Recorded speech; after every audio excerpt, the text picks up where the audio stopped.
and the mingled damask. There be women, Sylvius, had they marked him in parcels as I had, would have gone near to fall in love with him.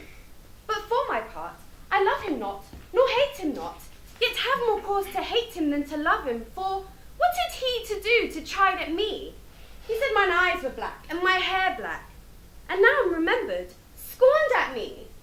I marvel why I answered not again, but that's all one. Admittance is no quittance, and I shall write him a taunting letter, and thou shalt bear it. What thou, Sylvius?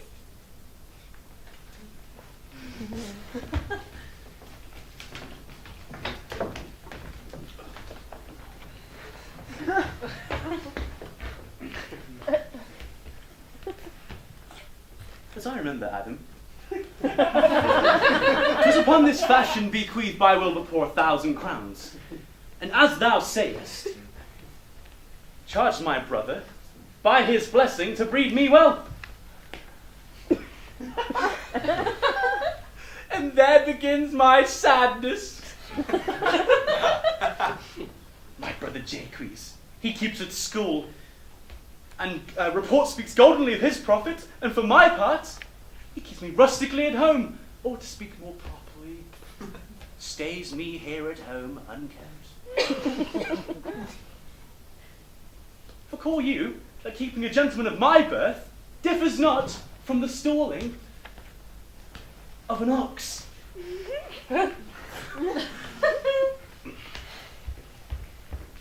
Excuse me, I'm trying to do my monologue.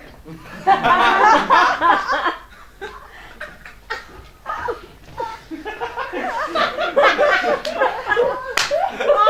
love this gentleman.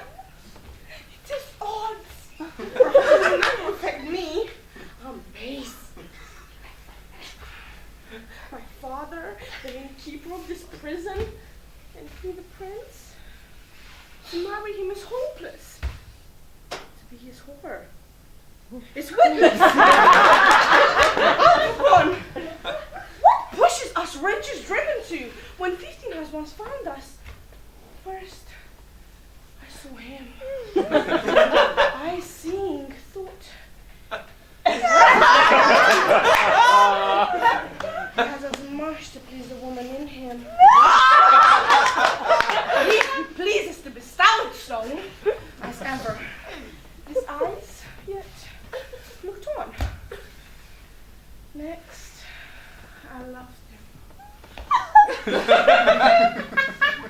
Infinitely loved him. Extremely loved him.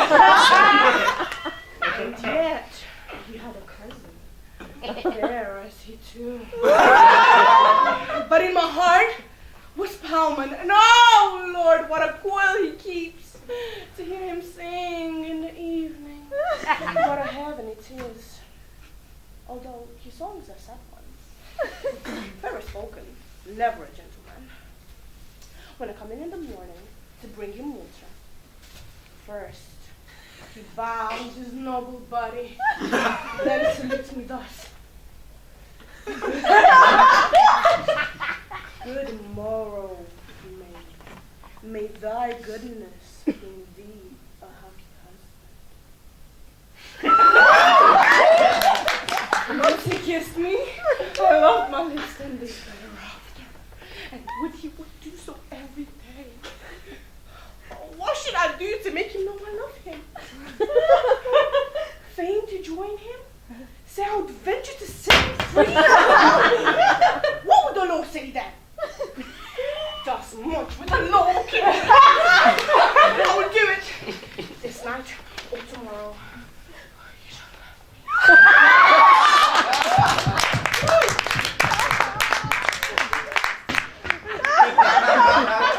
Peace, you ungracious clients. Peace, you sounds. Fools on both sides. Helen must needs be fair when with your blood you daily paint her thus. I cannot fight upon this argument. It's too starved a subject for my sword. But Pandarus, oh gods, how do you plague me? I cannot come to Cressid but by Panda, and he's as tetchy to be wooed to woo, and she is stubborn chaste against us suit. Tell me, Apollo, will our Daphne's love what Cressid is, what Pandar and what we? Her bed is India. There she lies, a pearl. Between our Ilium and where she resides, let it be known the wild and wandering flood. Ourself the merchant, and this sailing Pandar, our doubtful hope, our convoy and our bark. Rah! They shall, Marissa, but in such a habit that they shall think we are accomplished with what we lack. I'll hold thee any wager when we are both accoutred like young men. I'll prove the prettier fellow of the two.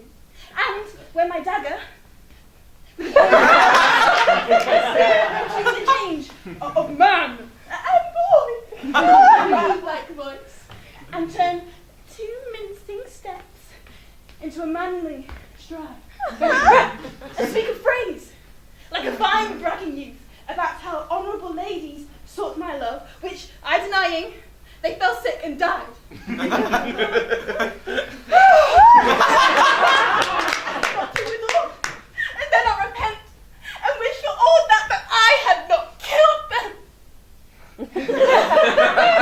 And 20 of these puny lies I'll tell, that men shall swear I have discontinued school above a 12-month.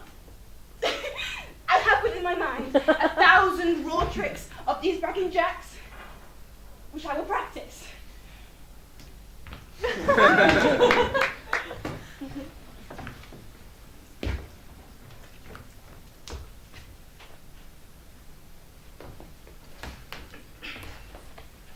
left no ring with her. What means this, lady?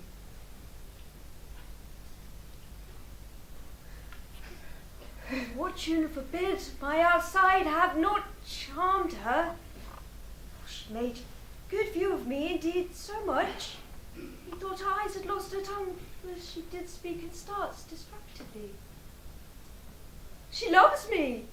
Sure, the cunning of her passion invites me in this churlish messenger. Down of my lord's ring, why he sent her none. I am the man. If it be so as 'tis, oh, poor lady, better love a dream. Disguised I see thou art of the wickedness, wherein the pregnant enemy does much, and how easy it is for the proper faults in women's waxen hearts to set their forms. Alas, our frailty is the cause, not we, for such we are made, of such we be. How will this fadge? My master loves her dearly, and I, poor monster, fond as much on him, and she, mistaken, seems to dote on me. What will become of this? As I am man, my state is desperate for my master's love. As I am woman, now alas the day. Oh, what thriftless sighs shall poor Olivia breathe. Time now must untangle this. Not I. Too hard not for me to untie.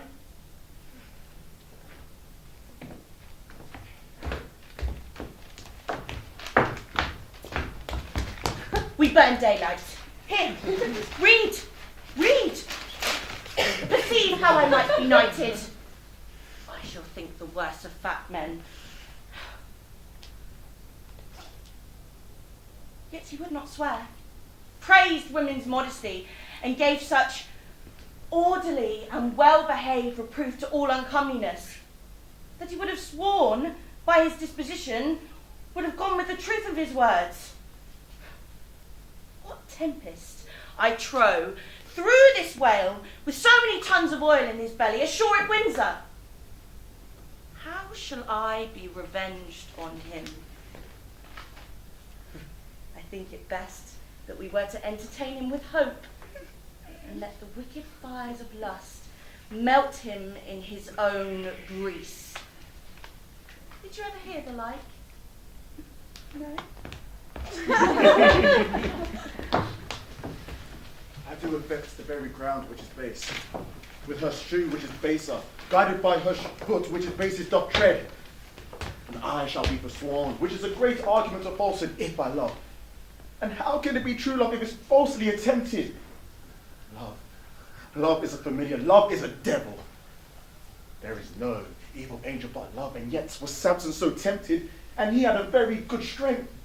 Yet was Solomon so seduced, and he had a very good wit. Cupid's butt shaft is too strong for a Hercules club, and therefore too much odds for a Spaniard's rapier.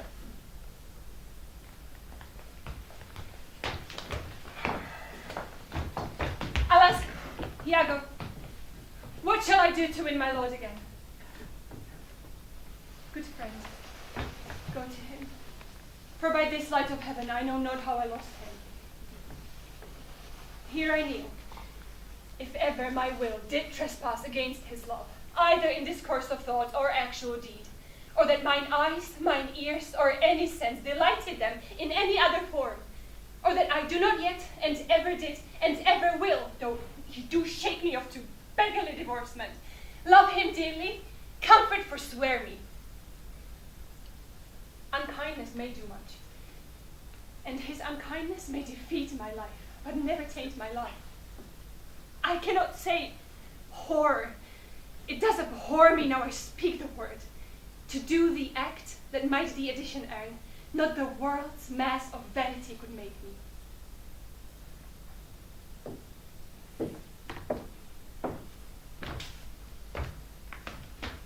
I have of late, wherefore I know not, lost all my mirth, and indeed it goes so heavenly with my disposition, that this goodly frame, the earth, seemeth sterile pomp.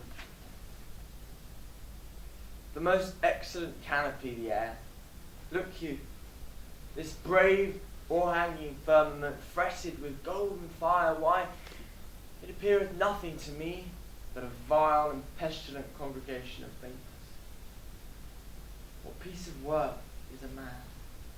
How noble in reason, how infinite in faculties, in form and moving how express, in apprehension how like a god,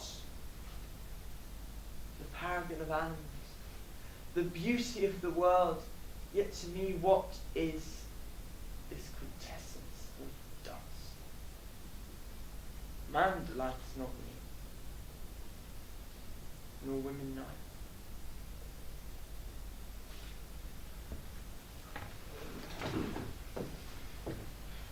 I can as well tell the manner of it as be hanged. It was mere foolery. I did not mark it. Oh. I saw offer him a crown, yet 'twas not a crown neither. 'Twas one of these coronets. And as I told you, he put it by once. But for all that, to my thinking, he would fain have had it. Then he offered it to him again. He put it by again. But for all that, to my thinking, he was very loath to lay his fingers off it. Then he offered it to him the third time. He put it the third time by. And still, as he refused it, the rabblemen hooted and clapped their chapped hands and threw up their sweaty nightgowns and uttered such a deal of stinking breath because Caesar refused the crown that it had almost choked Caesar. But for mine own part, I durst not laugh, for fear of opening my lips and receiving the bad air.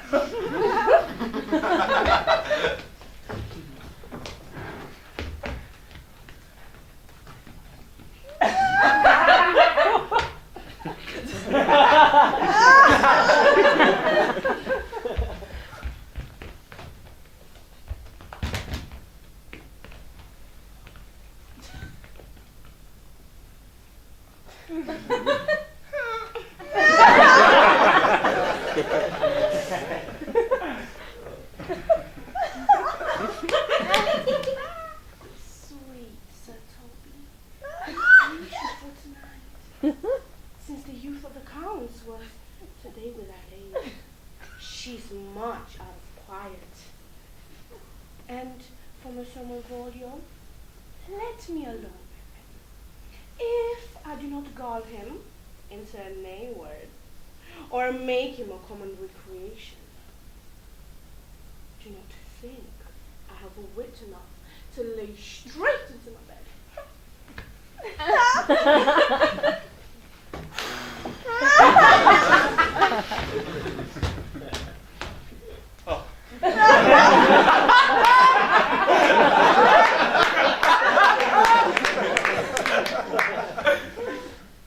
Thou knowest the master's knife on my face, else would have made him blush bepaint my cheek, for that which thou had heard me speak tonight. Fain would I dwell on form. Fain deny what I have spoke, but farewell compliment. Dost thou love me? I know thou wilt say ay, and I will take thy word, but if thou swearest, thou mayest prove false. And they say, at lovers' perjuries, Jove laughs. Gentle Romeo, if thou dost love, pronounce it faithfully. Or if thou think I am too quickly won, I will frown and be perverse, and say thee nay, so thou wilt woo. But yet, not for the world. In truth, fair Montague, I am too fond, and therefore thou may think my behaviour light, but trust me, gentlemen, I will prove more true than those cunning to be strange. I should have been more strange, I must confess, but that thou overheardest, ere I was ware, my true love's passion. Therefore, pardon me, and do not impute the shielding to light love which the dark night hath so discovered.